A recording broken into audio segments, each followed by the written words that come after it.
ओम शांति। सुनते हैं आज 7 जनवरी 2026 की साकार मुरली से प्रश्न उत्तर।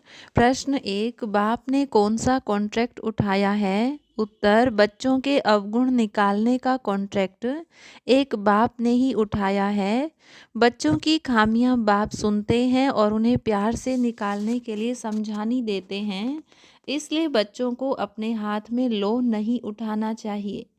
प्रश्न 2, अपने हाथ में लो उठाना क्यों भारी भूल कहा गया है? उत्तर, क्योंकि लो हाथ में लेना देह अभिमान की निशानी है। इससे आत्मिक दृष्टि समाप्त हो जाती है और क्रोध, अहंकार तथा द्वेष पैदा होता है। लो हाथ में लेने से न तो सामने वाला सुधरता है और न ही स्वयं की अवस्था ठीक रहती है, उल्टा पद कम हो जाता है। प्रश्न 3, किसी की भूल दिखे तो बच्चों को क्या करना चाहिए?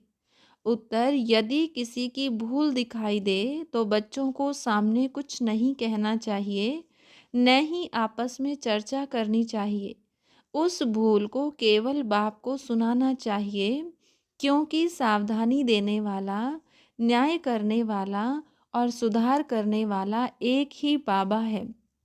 प्रश्न 4, बाप बच्चों को कैसे सुधारते हैं? उत्तर, बाप बच्चों को बहुत मीठेपन से, प्रेम पूर्वक और धैर्य के साथ समझाते हैं। बाप कभी क्रोध नहीं करते, बल्कि अविनाशी वैद्य बनकर दवाई देते हैं, ताकि आत्मा फिर से स्वस्थ बन सके। प्रश्न 5, क्रोध किस बात का प्रमाण है? उत्तर, क्रोध देह अभिमान का प्रमाण है। जब आत्मा शरीर को ही सब कुछ समझ लेती है, तब उसे चोट लगती है और वह क्रोध में आ जाती है। देही अभिमानी बनने से ही क्रोध समाप्त होता है। प्रश्न 6, निंदा करने से क्या हानि होती है? उत्तर, निंदा करने से समय व्यर्थ जाता है, योग टूटता है और मन भारी हो जाता है।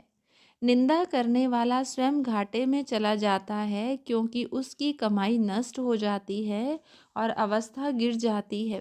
प्रश्न 7, देवताओं और ब्राह्मणों की विशेषता क्या है?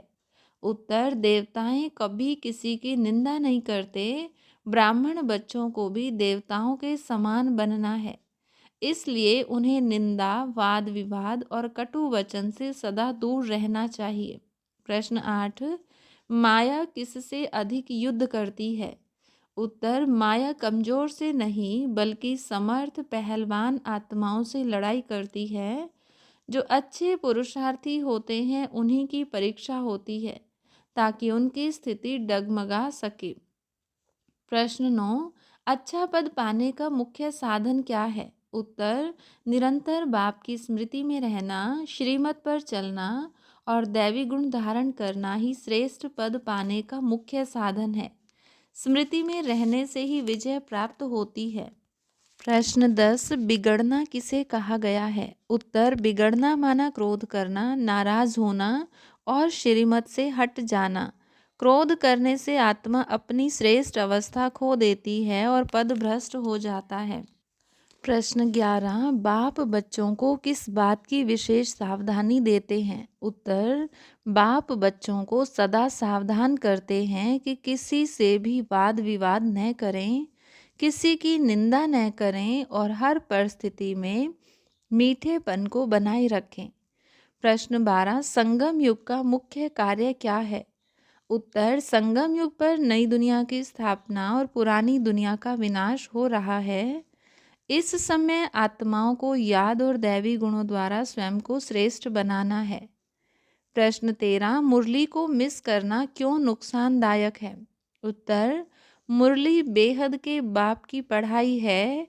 एक भी मुरली मिस करना माना स्कूल में अनुपस्थित होना है, जिससे आत्मिक कमाई में घाटा पड़ जाता है। प्रश्न 14, खुशी की अवस्था कैसे बनती है? उत्तर, बाप की याद की यात्रा से धीरे धीरे खुशी का पारा चढ़ता है। जैसे सतयुग में निरंतर खुशी रहती थी, वैसे ही अभ्यास से अभी भी अवस्था बन सकती है। प्रश्न 15, बार बार गिरने वाले बच्चों के लिए बाप क्या कहते हैं?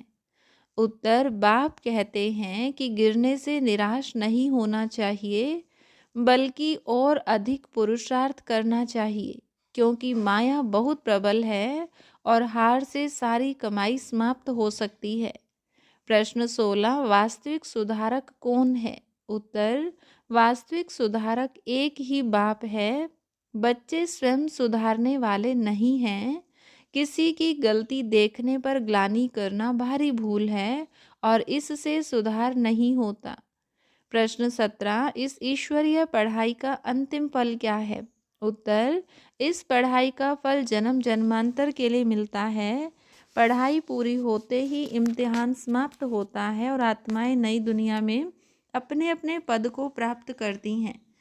हर रोज़ की मुरली से प्रश्न उत्तर सुनने के लिए चैनल को सब्सक्राइब करें और बेल आइकन ज़रूर दबाएं।